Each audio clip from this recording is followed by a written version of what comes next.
खेल कुछ और है। ले दे के मुझे लगता है इस खेल का अर्थव्यवस्था को तुरंत संभालने से, सुधार करने से कोई संबंध नहीं। ये खेल है विदेशी निवेश का।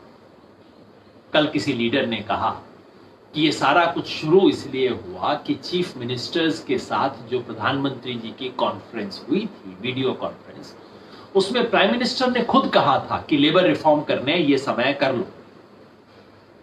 इशारा ऊपर से आया, इसलिए रातों रात, जिस चीज का कोई मतलब नहीं है, रातों रात सब जगह वो चीज होनी शुरू हो जाती है। इशारा ऊपर से आया था। इशारा क्यों आया? जब इससे अर्थव्यवस्था को कोई इमीडिएट फायदा नहीं हो रहा तो क्यों चाहते हैं प्रधानमंत्री ये करना? मुख्यमंत्री क्यों चाहते हैं ये चीज होना? इसका खेल विदेशी निवेश से है, फॉरेन इन्वेस्टमेंट से है। सुनते हैं इस वक्त प्रधानमंत्री को लग रहा है कि देश के अंदर किसी तरह से हम फॉरेन इन्वेस्टमेंट लेके आए, और फॉरेन इन्वेस्टमेंट जिन्हें लाना होगा, क्योंकि विदेशी कंपनियों को नियम कायदे कानून का बहुत रहता है। कम से कम वो हिंदुस्तानी कंपनियों की तरह काम कर नहीं सकती कि चुपचाप से कर लिया, लिखित में नहीं किया, अलिखित में काम करवा लिया। कॉरपोरेशन हैं, टैक्स देने वाली है, विदेश में उनसे लोग पूछने वाले हैं, इसलिए उन्हें अपना हिसाब किताब कागज पे रखना पड़ता है। वो इस तरह से नियमों को बाईपास कर नहीं सकती। तो ये विदेशी कंपनियों को इशारा है कि आ जाओ, हम कानून में ही लिख देंगे कि तुम्हें कानून का पालन करने की कोई जरूरत नहीं है, लेबर कानून की कोई समस्या ही नहीं है, तुम चिंता मत करो। ये विदेशी इन्वेस्टमेंट अट्रैक्ट करने का तरीका हो सकता है। इसके साथ साथ सरकार ने एक और काम किया, आपने देखा होगा, EIA नोटिफिकेशन, जो एनवायरमेंटल इंपैक्ट असेसमेंट के जो नॉर्म्स होते हैं, उसमें सरकार बदलाव कर रही है। बेसिकली कह रही है कि आपको इंडस्ट्री फैक्ट्री शुरू करने से पहले एनवायरमेंट इंपैक्ट का असेसमेंट करवाने की कोई जरूरत नहीं, शुरू कर लो, उसके बाद में इंपैक्ट का असेसमेंट करवा लेना। बाद में अगर पता लगा तो ठीक है, थोड़ा सा फाइन लगा देंगे, कोई बात नहीं। तो पहले आपको परमिशन लेने की जरूरत नहीं है।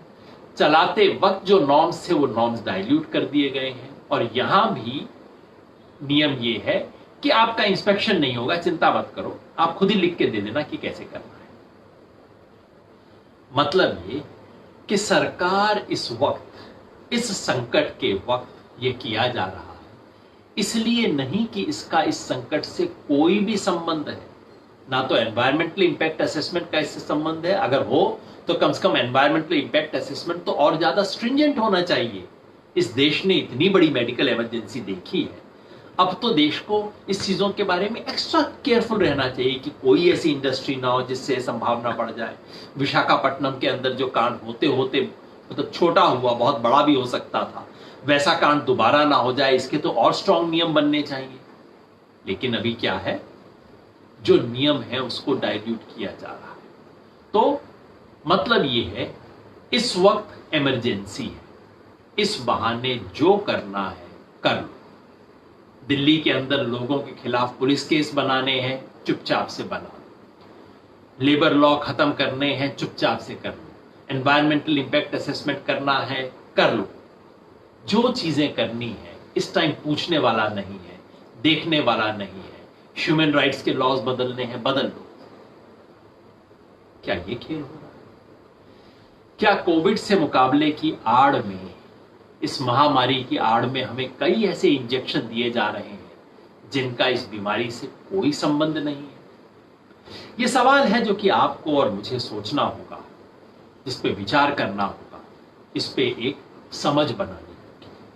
क्या हमारा देश एक ग्रोथ के नए मॉडल की तरफ बढ़ता जा रहा है, यानी कि pure growth growth growth growth minus justice, growth minus ecology and environment?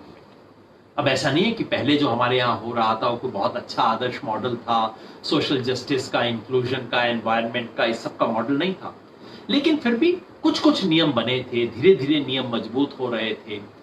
अब जो किया जा रहा है, इन दोनों जो देश के आर्थिक विकास हो उसको दिशा देने और उसे एक अंतिम व्यक्ति के लिए फायदेमंद बनाने के जो नियम हो सकते थे, वो तमाम नियम हटाए जा रहे हैं।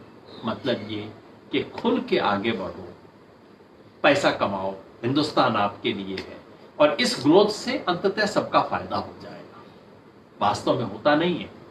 लेकिन अब हम ग्रोथ के बिल्कुल जो नेकेड ग्रोथ का मॉडल है, जिसमें ना एनवायरनमेंट की कोई चिंता करने की जरूरत है, ना लेबर की कोई चिंता करने की जरूरत है, ना आखिरी इंसान की कोई चिंता करने की जरूरत है, वो जो कि अमेरिका में वॉलमार्ट जिस तरह से आगे बढ़ी है, जिस तरह के मॉडल दूसरों ने अपनाए हैं, वो मॉडल इस देश में इनॉग्रेट हो रहा है। तो मुझे लग रहा है कि ये एक बहुत बड़ा और बहुत बड़ी चिंता का विषय है। कल हमने जिस दुर्घटना का जिक्र किया उससे ज्यादा बड़ा ये सवाल है, क्योंकि ये दीर्घकालिक सवाल है। इस सवाल के बारे में आप और मैं सोचें, इसके लिए आज की बात मैंने आपके सामने रखी। अगर आपके मन में कोई सवाल है आप उसे जरूर भेजें, बातचीत करें, सवालों का जवाब मैं आपको दूंगा अगर कोई सवाल आ रहे हैं तो। और अब तक जो मुख्य बात हमने आपके सामने रखी है वो इन लेबर लॉज के बारे में है। मैंने पहले भी आपसे कहा था, कल भी बताया था कि इस पूरे कोरोना वायरस और लॉकडाउन की अवधि में जिस तरह से मजदूरों को नजरअंदाज कर दिया गया है वो हमारे देश के लिए बहुत ही एक खतरनाक सा संकेत है। देश के लिए, दुनिया के लिए बहुत खतरनाक संकेत है। लगभग हमने उन्हें अपनी आंख से ओझल कर दिया है। बुरा व्यवहार तो बाद में होता है ना, कोई मेरी आंख के सामने हो तो फिर मैं तय करता हूं कि तुम्हारे साथ अच्छा करेंगे, बुरा करेंगे। लेकिन जो हो रहा है, हम मजदूर को अपनी आंख से ओझल करते जा रहे हैं। ये सबसे खतरनाक बात है। अगर आपको हमारे वीडियोस पसंद आए तो प्लीज लाइक करें, सब्सक्राइब करें और शेयर करें।